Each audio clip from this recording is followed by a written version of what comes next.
I want to talk a little bit about strategic planning for human resources, Chapter 6. In your PowerPoint presentation, I start out with saying strategy is about winning, but what role does strategy play in success? And I mentioned the two examples, Madonna and the Williams sisters in tennis. And when you look at these two examples, Madonna came to New York at the age of 19 with $35 in her name, to her name. After 5 years of struggle, she landed a recording contract. And we see that she possesses relentless drive. She's willing to remake herself, renew herself.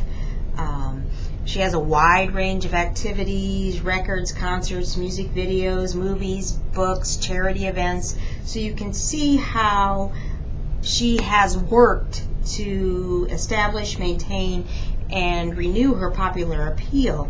And she's drawn on the talents of many other people as well. And then the other example, the Williams sisters, Venus and Serena, their father worked to make them the force that they are today in tennis. Even before the two girls were born, he built a strategy of playing skills, physical strength, the fostering of drive and psychological resilience, and establishing a family environment that provided competition, discipline, and support. And he was a single parent father who came from an impoverished family and was able to help them build their careers. So we see strategy is not a detailed plan or program of instruction. It's a unifying theme that gives coherence and direction to the actions and decisions of an individual or an organization. So again, it's looking at planning, but it's also looking at taking advantage of opportunities that are presented to you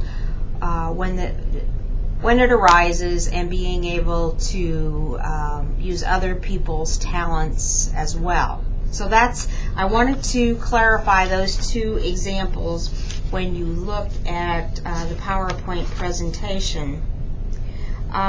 Further down, when we talk about who are the stakeholders at the university, because when you think about stakeholders, think about all the people that are involved. Not only yourself as a student, the instructors, the community. I mean, you could probably come up with quite a list of stakeholders. And when you're making a strategic plan, you have to think about how your plan is going to impact all of your stakeholders. So that was just an example to get you to think about who are all the stakeholders at a university. So that's another thing to think about. Or if you work for a particular group or organization, think about who the stakeholders are there. The other thing I wanted to address briefly, or just give you another example to think about, is a SWOT analysis and how you can look at the strengths, weaknesses, opportunities, and threats. The one example I wanted to give you is Starbucks. Now, this example is a little bit dated, but I think you'll understand when I talk about some of the points. When you think about the strengths of Starbucks, it's a very profitable organization. It's got almost, and this was back a few years ago, 9,000 cafes in almost 40 countries. It was a Fortune 100 company. The company is a respected employer that values its workforce. It has strong ethical values and an ethical mission statement, which reads, Starbucks is committed to a role of environmental leadership in all facets of our business. So those are some of the strengths. Now the weaknesses.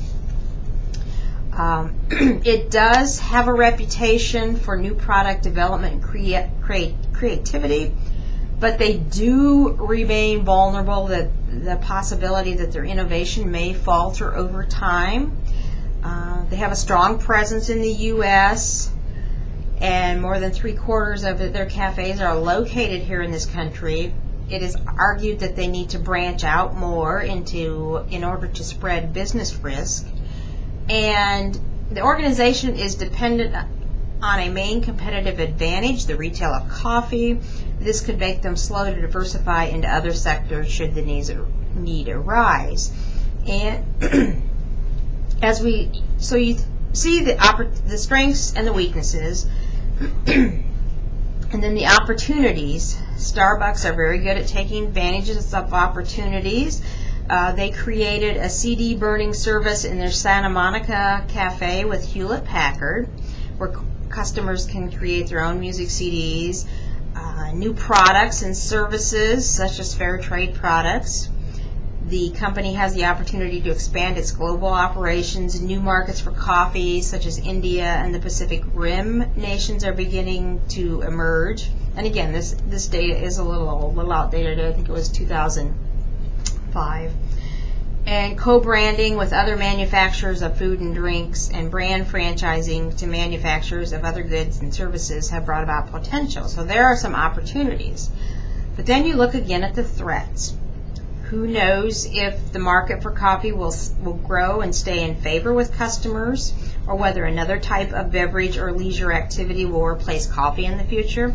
That's a big threat.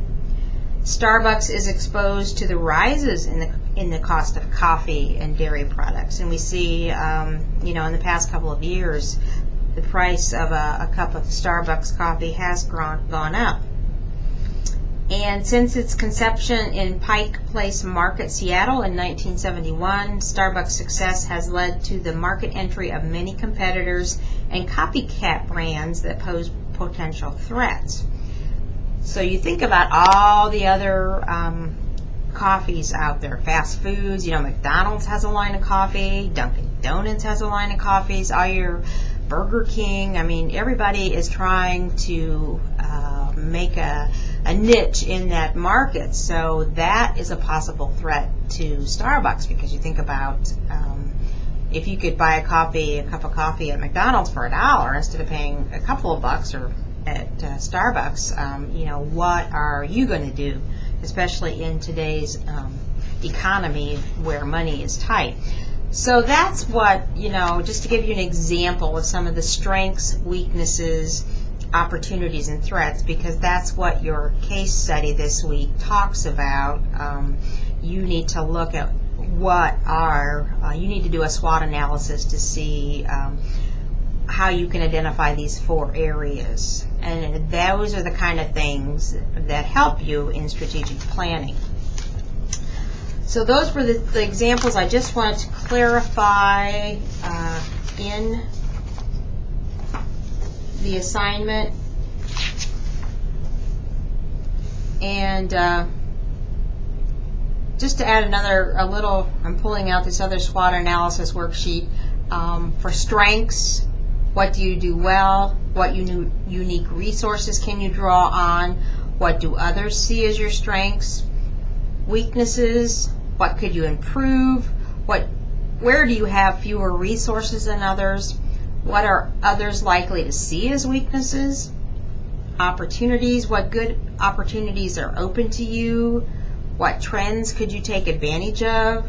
How can you turn your strengths into opportunities? And then threats. What trends could harm you? What is your competition doing?